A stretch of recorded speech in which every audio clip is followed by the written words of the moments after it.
E kujtoj që ka qenë paksoj gjakosur, për shkak që në trenin para neve që ka pas, kishin pas tortura shumë të mëdha njerëzit.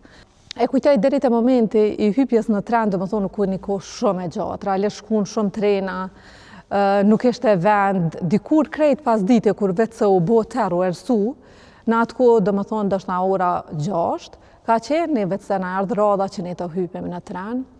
Realisht u një periudhë shumë e rënë, kujtoj që soher kanë kalu polic në për tren, domethënë kalonin dhe i përplasin ato dyrt me aq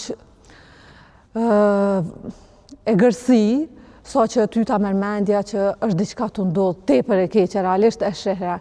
Unë e kujtoj që kukullën që e kisha në dorë për pa e lshu për asnjë sekond vetëm, e di që ko pas kohë, kur hedhni në pjesën e vagonit që ishim ne, duke qëndru, e kujtoj që ja largoja kamt, ja largoja durët e që montoja komplet dhe mundoja m'ja tregu riadet. Sikur doja, m'ja u tërhek vëmendjen, ose mos milion ata me ragu diçka të na. Dhe pastaj prapë merja rregulloja kukullën teme, ktheja në gjendjen e duhur dhe i theja që çdo gjë kaloj, çdo gjë është okej. Tash vetë se po bëhet ma mirë për neve, mos u shqetësoj. Realisht emocionet e mia u mundoja gjithmonë t'i drejtoja te kukulla em. E di që ko pas kohë nona më ka thonë ja ole ofër, për nuk më dosht, dridhjen e gjendjes teme ne kalu edhe ta ajo se e kuptoja që për to ishte tepër e rënë. U largoj ke për një vende, u largoj ke pa burr, pa djalë, dhe u largoj ke për hir me na shpëtu neve tjerëve se so ma për vete e kujtoj që çdo hap që ecke, te kjo një më të e bo një hap përpara, po çdo hap është të më ngrej mbrapa. Nuk jam të hecë. Ajo realisht nuk hecke, po u zvarret ke nuk mëjke, domethënë nuk ish energji. Sot vetë kur erdha në këtë vend, zhurma e trenit ose binart me epin një ndjesi jo të mirë. E kujtoj që ka qenë paksoj gjakosur, për shkak që në trenin para neve që ka pas, kishin pas tortura shumë të mëdha njerëzit.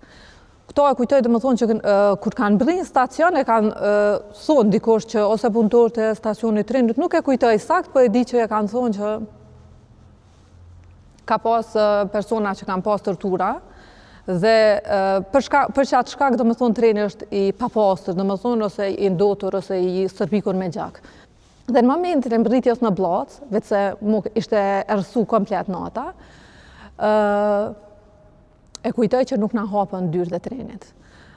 Dhe në atë moment, realisht, ndoshta ka qenë angst, ndoshta panik, ndoshta nga frika shumë e madhe, kujtoj që na kapi vetë se fillon dritarët e trenit vetë se mu mjegullu, autoritetet e Maqedonisë, domethënë policia e Maqedonisë, ata thënin që nuk ka vend në Bllaz, nuk ka hapësirë edhe për këta persona. Edhe policia vetë se insistonin me na largu nga treni. Realisht edhe për një moment na nuk e dishim apo dohin me na vra, apo çka po dohet me ndodh me neve në atë moment. E kujtoj deri në momentin sa u hapën, domethënë dyrt e trenit, ka qenë panik tepër e madhe. Këtë njerëz që janë çun kom, krejt janë tu luftu për vete, nuk ishe ku më shku se dera e trenit ishte mbyll, kishte policë brenda, që vetë se eskaloi situata e njerëzve realisht. Kish persona që u bënte të fet, kish persona me smundje të ndryshme, që vetë se i kapi panika dhe gjendja atyre vetë se u shëndru diçka shumë të vështirë. Nëse e them që u konë diçka e lehtë si përjetim, ka qenë një përjetim shumë i rënë, një përjetim shumë nuk e di as me quj, domethënë është përjetim që është shumë e rënë me mendu që e ke përjetuar në një moshë shumë të re.